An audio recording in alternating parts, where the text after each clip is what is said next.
महाराष्ट्र शासनाने मोठ्या गाजावाजामध्ये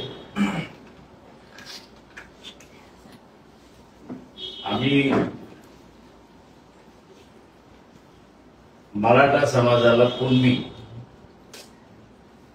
संबोधावं अशा रीतीने असताना जी.आर. जाहीर केला आणि अशी टिपकी मारली की न सुटणारा प्रश्न आम्ही सोडवू. ही दुर्दैव असं म्हणेल की भारतीय जनता पक्षाने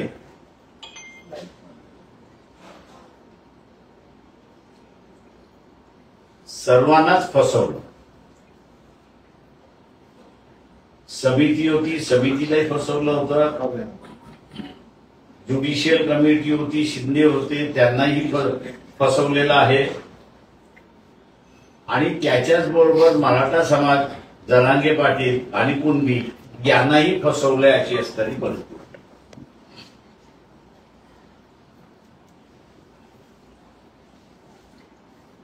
कोणाच्याच हाताला काही लागलं नाही अशी असणारी परिस्थिती. वंचित बहुजन आघाडीची जी भूमिका होती की ओबीसीचं आरक्षण ओबीसीलाच राहिलं पाहिजे आणि मराठा समाजाला आरक्षण द्यायचं असेल तर त्यांचं ताट हे वेगळं असलं पाहिजे, तरच मराठा समाजाला आरक्षण मिळू शकतं. ती भूमिका शासनाने घेतली नाही. तर शासनाने सर्व मराठा हे कुणबी समजावेत म्हणून असा जो जी.आर. काढला, त्या जी.आर.च्या माध्यमातून मी मगाशी जसं म्हणालो की पूर्णपणे भारतीय जनता पक्षाने किंवा एकनाथ शिंदे असतील किंवा उद्धव ठाकरे असतील, या सगळ्यांना गंडवलं असं मी त्या ठिकाणी म्हणणार. फसवलं सुद्धा असं म्हणणार नाही, पण भारतीय जनता पक्षाने त्यांना पूर्णपणे गंडवलं असं मी त्या ठिकाणी म्हणणार आहे. आणि त्याचं कारण असं आहे की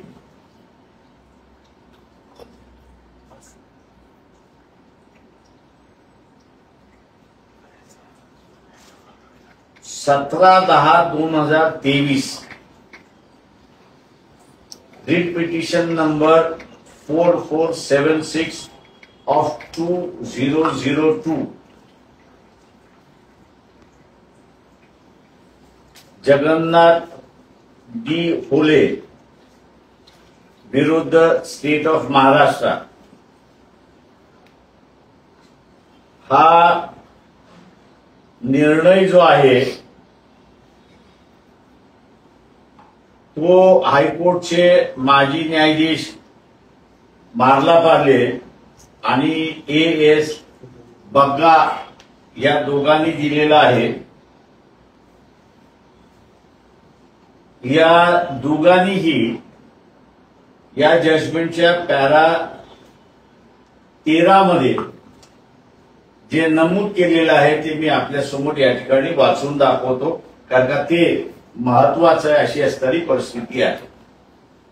if the impulsive decision which is based on sole document is accepted in the instance case, the entire Maratha community in the state of Maharashtra will have to be accepted to be belonging to Kunbi dash other backward classes, and this would result in nothing short of social absurdity. The original register which we have pursued by us proves the document submitted by the complainant, and at no point of time their veracity was challenged by the respondent number 3 before the committee. The committee decision, the decision of the committee, validity caste claim of respondent number 3 is without reason, and the conclusion arise in the impugned decision totally lacks the educator parameter. As the Caste Verification Act has been brought into force from 1810-2001, the committee is quasi-judicial body and its findings are required to be supported by reasons on assessment of evidence placed before it by the respective parties. The committee's findings are thus grossly erroneous on this account as well, and such findings, without setting out the reason thereof, are ab initio void. आता या निर्णयाप्रमाणे सर्वच मराठा समाजाला कुणबी संबोधिता येत नाही. त्याच्या अगोदरच्या paragraph मध्ये कुणबी ही काही जात नाही, तर कुणबी हा व्यवसाय आहे असं नमूद करण्यात आलेलं आहे. हा निर्णय सुप्रीम कोर्टातही गेला आणि सुप्रीम कोर्टाने सुद्धा शिक्कामोर्तब त्या ठिकाणी मारलेला आहे की सर्वच मराठा ही कुणबी आहेत असं सरसकट त्या ठिकाणी धरता येत नाही. आणि म्हणून जो निर्णय भारतीय जनता पक्षाने GR मार्फत काढला तो मगाशी मी म्हटल्याप्रमाणे गंडवणारा आहे, फसवणारा आहे. त्यांनी राधाकृष्ण विखे पाटील त्यांची समिती होती त्यालाही फसवलंय, गंडवलेलं आहे. जस्टिस शिंदे यांची कमिटी होती त्यालाही त्या ठिकाणी गंडवलेलं, फसवलेलं आहे. जरांगे पाटील आंदोलनात बसले होते, सगळे कार्यकर्ते त्यांना असताना फसवलेलं आहे, गंडवलेलं आहे, अशी असणारी परिस्थिती आहे. जेव्हा सुप्रीम कोर्टाने असं म्हटलेलं आहे की सर्वच मराठ्यांना कुणबी म्हणून आपल्याला संबोधता येत नाही, त्यावेळेस हा GR बेकायदेशीर आहे, कायद्याला धरून नाही, एका इस्टॅब्लिश निर्णयाच्या विरोधात आहे. आणि म्हणून जो काही आनंद मराठा समाज व्यक्त करतोय तो क्षणिक आहे असं मी त्या ठिकाणी मानतो.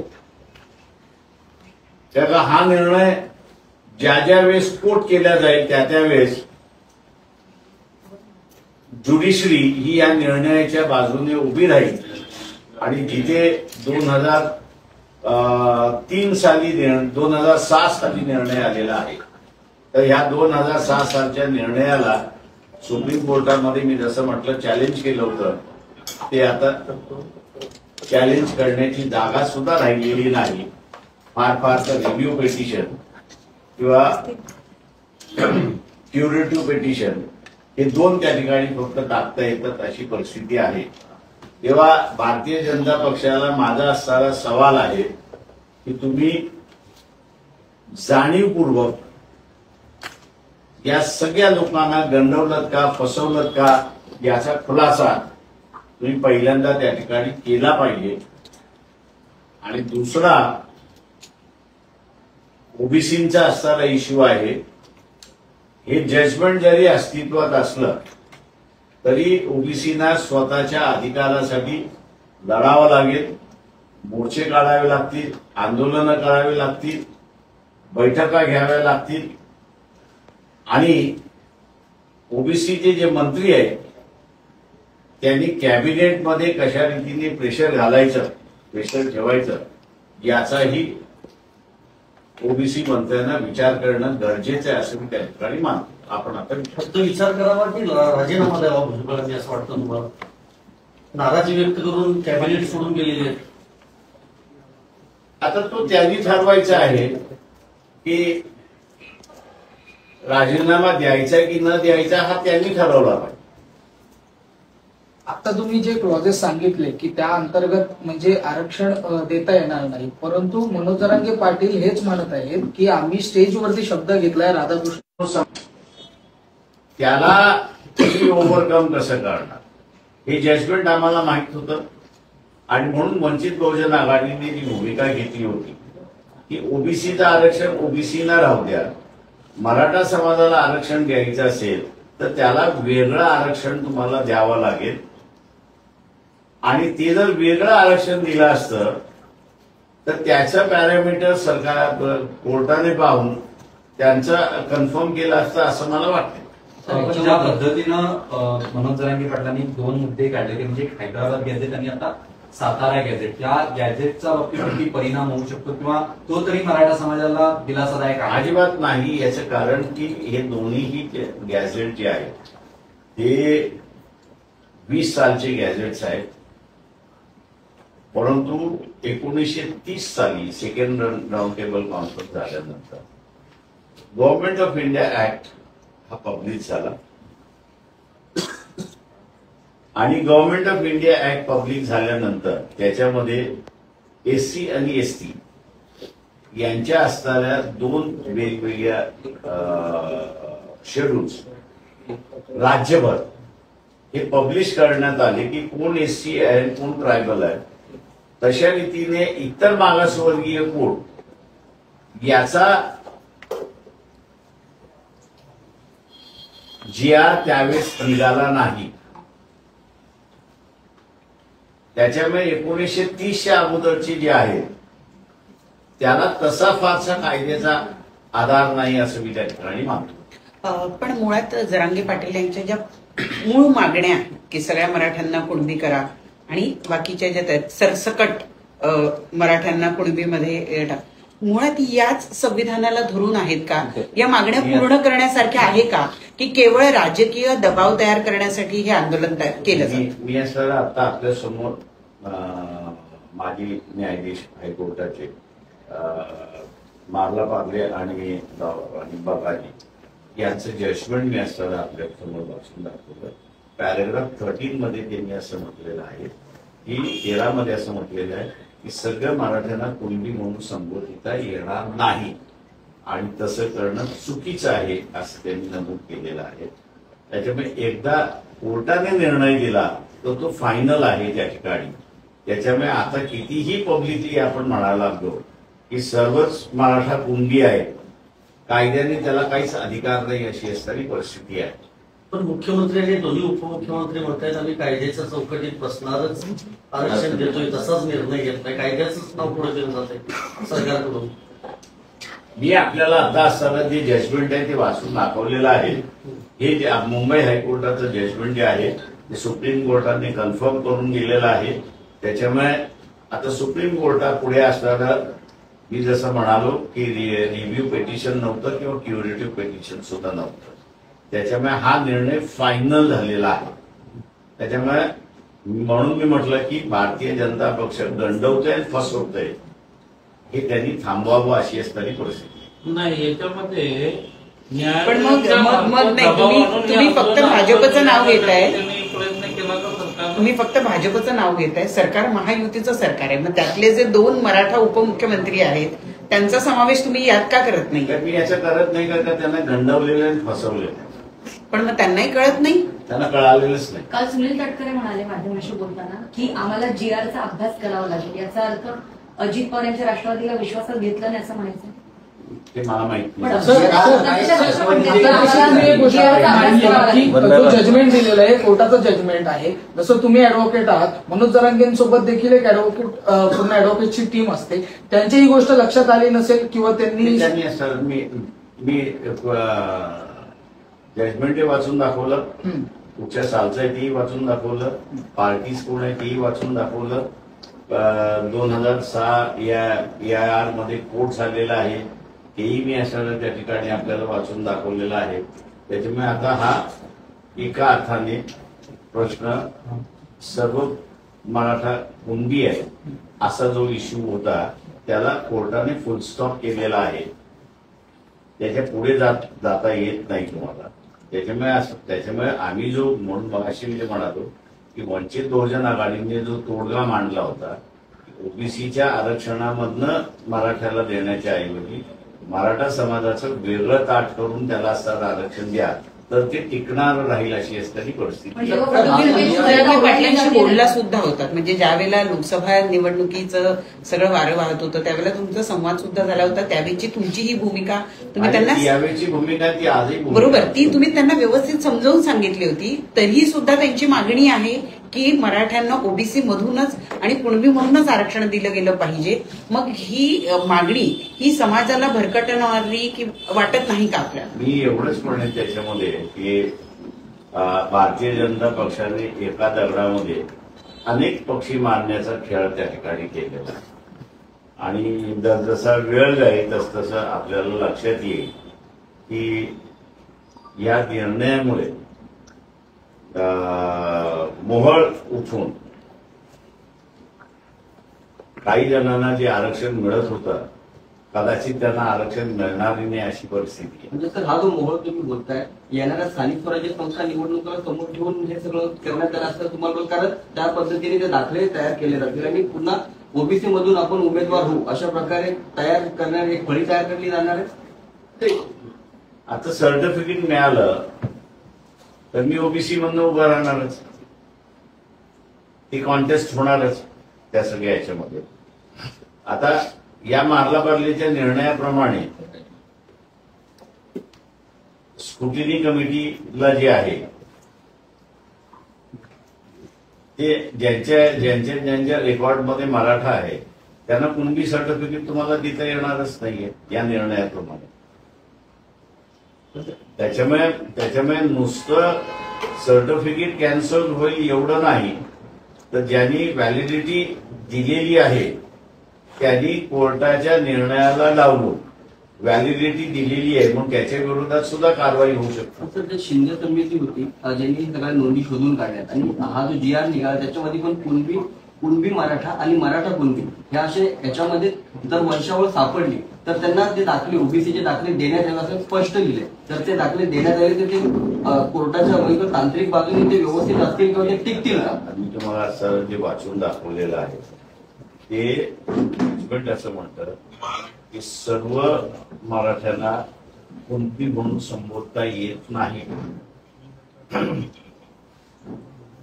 कुणबी हा कुणबीच, पण सर्वच मराठी कुणबी आहे असं नाही. तेव्हा ज्याच्या सर्टिफिकेटवरती मराठा आहे त्याला माझा व्यवसाय हा कुणब्यांचा व्यवसाय होता हे त्याला सिद्ध करावं लागतं. आता शिंदे समितीनं जे 2.5 वर्षाचे काम केले सर, 7,000 गावांमध्ये नोंदीच नाहीत आणि 2,500 पैकी जर 8,000 फक्त व्हॅलिड होत असतील, 2.5 लाखापैकी 8,000 फक्त व्हॅलिड होत आहेत, याला काय म्हणायचं? फसवेगिरी, याला फसवेगिरी. विकास करायचा नाही, ऑल्टरनेटिव्ह सोर्स ऑफ लाईव्हलीहूड हे निर्माण करायचं नाही. शासनाची तिजोरी फक्त लुटण्याच्या पलीकडे तिचा वापरच करायचा नाही. आणि मग बेरोजगारी वाढली की मग त्या बेरोजगाराला आरक्षणाचं गाजर हे त्याच्या पुढे नाचवायचं आणि तू उत्तीर्ण झाला की तुला नोकरी लागली. त्याच्यामध्ये त्याचं 30 वर्षाचं वय निघून जातं आणि मग तुझी 30 वर्ष झाली, आता तू नोकरीला अनफिट आहे, पोट मोकळं. म्हणजे तर थोडक्यात हे जे आरक्षण दिले ते कायद्यात टिकणारं नाहीये, बिलकुल टिकणार नाही.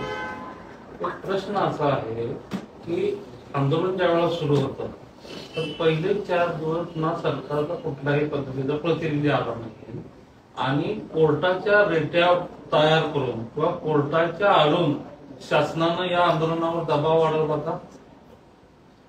कारण ज्या पद्धतीनं कोर्ट ऍक्टिव्ह मोडवर होता आणि महाधिवक्ता स्वतःच कोर्टामध्ये आर्ग्युमेंट करताना म्हणत होते तुम्ही निर्देश द्या, तुम्ही हे द्या, अशा पद्धतीचे जे आर्ग्युमेंट करत होते. दुर्दैवाने मी असं म्हणेन की पॉलिटिकल लिडरशिप राहिलेलीच नाहीये. डिसिजन मेकिंग लिडरशिप जी पाहिजे ती डिसिजन मेकिंग पॉलिटिकल लिडरशिपच राहिली. त्याच्यामुळे पोस्टपोन करणारी ही लिडरशिप त्या ठिकाणी राहिली आहे. आणि पोस्टपोन करणारी लिडरशिप असल्यामुळे कोणीतरी मला आधार द्यावा अशीच असणारी परिस्थिती. पण मी स्वतःहून तो निर्णय कधीच नाही. पण मग हे तुम्ही आंदोलनाबद्दल बोलत आहात का सरकारबद्दल? सरकार. थँक्यू. थँक्यू.